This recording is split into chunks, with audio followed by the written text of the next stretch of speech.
Hello and welcome back to the Tiberium Armoring series. Today we are going to be looking at Commandos, peak humanity in a future warscape. In a war as large as the two world wars, and especially the three Tiberium wars, the contributions of the individual soldier don't amount to much, more than doing their part, holding a position, guarding their post. But a few truly gifted soldiers rise above this, and laying claim to the honor of personally affecting the outcome of the entire war. These soldiers are either commandos or commanders. Today we will be looking at the former. Commandos are far and beyond the very peak of humanity's physical and intellectual and instinctual greatness, and have been since their inclusion in the Second World War. First introduced as a concept in the Boer Wars in South Africa, the first true modern implementation of the commando unit was the Second World War with the British Special Air Service. The term was synonymous with raider, and users were vastly superior in all terms of marksmanship and survival compared to the common soldier. And one British officer, Sir Archibald David Stirling, saw an amazing potential when combined with the relatively new technology of paratroopers. I will shorten the history lesson and just say that if you want to know more, a great place to look would be a historical drama titled SAS Rogue Heroes. A hell of a good bit of television.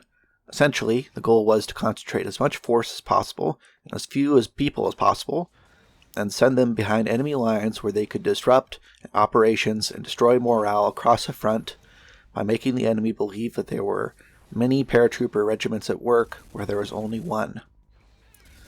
This led to spectacular successes, and eventually to formations of units like the Navy SEALs, the Army Rangers, and the much-feared Delta Force.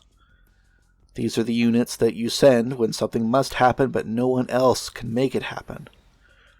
The best of what humanity can produce. And into the Tiberium Wars, the commandos of this era did not disappoint. Enter the poster child for C&C destructive commando action, Nick Havoc Parker. He'll get his own video at another time, but suffice to say, from the gameplay you are seeing on screen right now, he was a total badass capable of wrecking his way through entire bases of Nod soldiers and vehicles without losing his stride on harder difficulties, even shooting left-handed. Now Havoc wasn't a typical commando of the time. He was exceptional. He was trained in the use of every weapon he could possibly come across and quickly adapted to new ones. He could outfight elite assassins, mutants, and the most powerful of Nod armor and air assets. Of his day, he was a truly one-of-a-kind fighter. Closely behind him in talent were his friends in the Dead Six. They made up the upper echelon of what GDI had to offer in this war. They were by no means the only special forces fielded by GDI in those days. No, the Commandos were actually former members of member states' own special forces, mostly men hailing from the SAS, Delta Force, SEALs, KSK, and even ex-Spetsnaz agents. Typically armed with high-powered rifles and C4, these incredible fighters would use anything they came across to take down opponents, though they generally didn't fare as well against vehicles as Havoc did.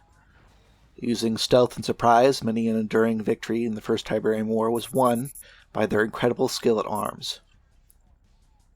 Nod too had an incredible commando unit in this war, made up from Eastern Bloc military units especially, as well as elite commandos from the Black Hand, who brought cutting-edge stealth technology and lasers to the battlefield to become the ultimate expression of what Stirling had imagined for the SAS.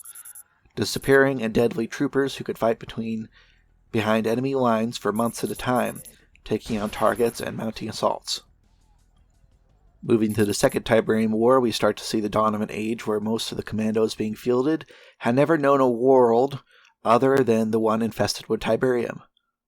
The old world was dying, the old era all but gone, to be replaced with intense technological innovation. Nod fielded the impressive cyborg troopers, which were thought at one point to might phase out traditional soldiers if they had won the conflict, or had the opportunity had the Firestorm crisis not happened.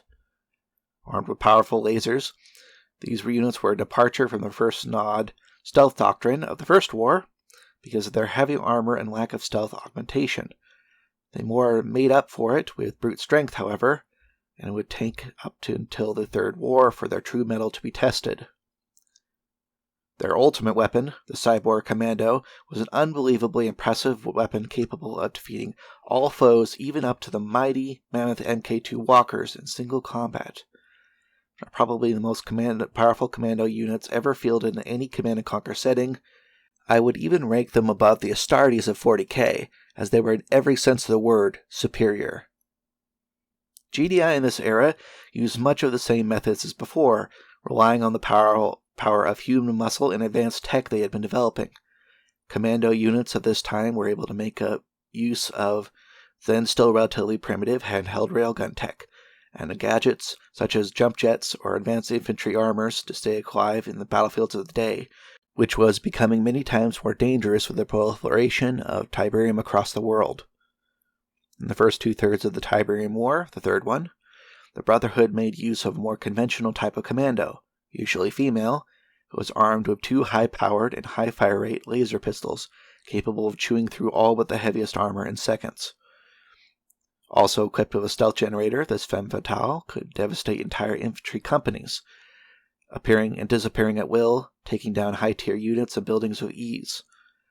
Unfortunately, at most times, this left the agent with a sense of invincibility, leading them to not take any sort of armor, making them very vulnerable to accurate return fire.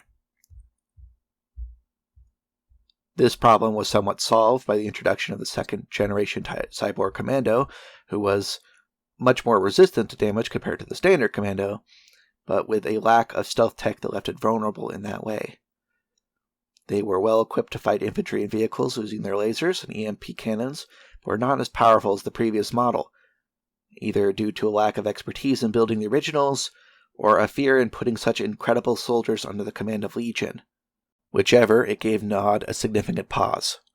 Personally, because of the revival of the cyborgs had being kept a secret from the majority of Nod's citizens and military staff, it seems likely that the latter could be true. GDI fielded what I consider to be the most superior commandos of the age, however, equipped with the most expensive and cutting-edge powered armors available and a jump jet pack. These units were about as mobile and well protected as any soldier in any war, unaugmented with cyborg parts, has any right to be. And armed with an extremely powerful handheld railgun system, they were able to even engage light vehicles in addition to any Nod or screen infantry they came across.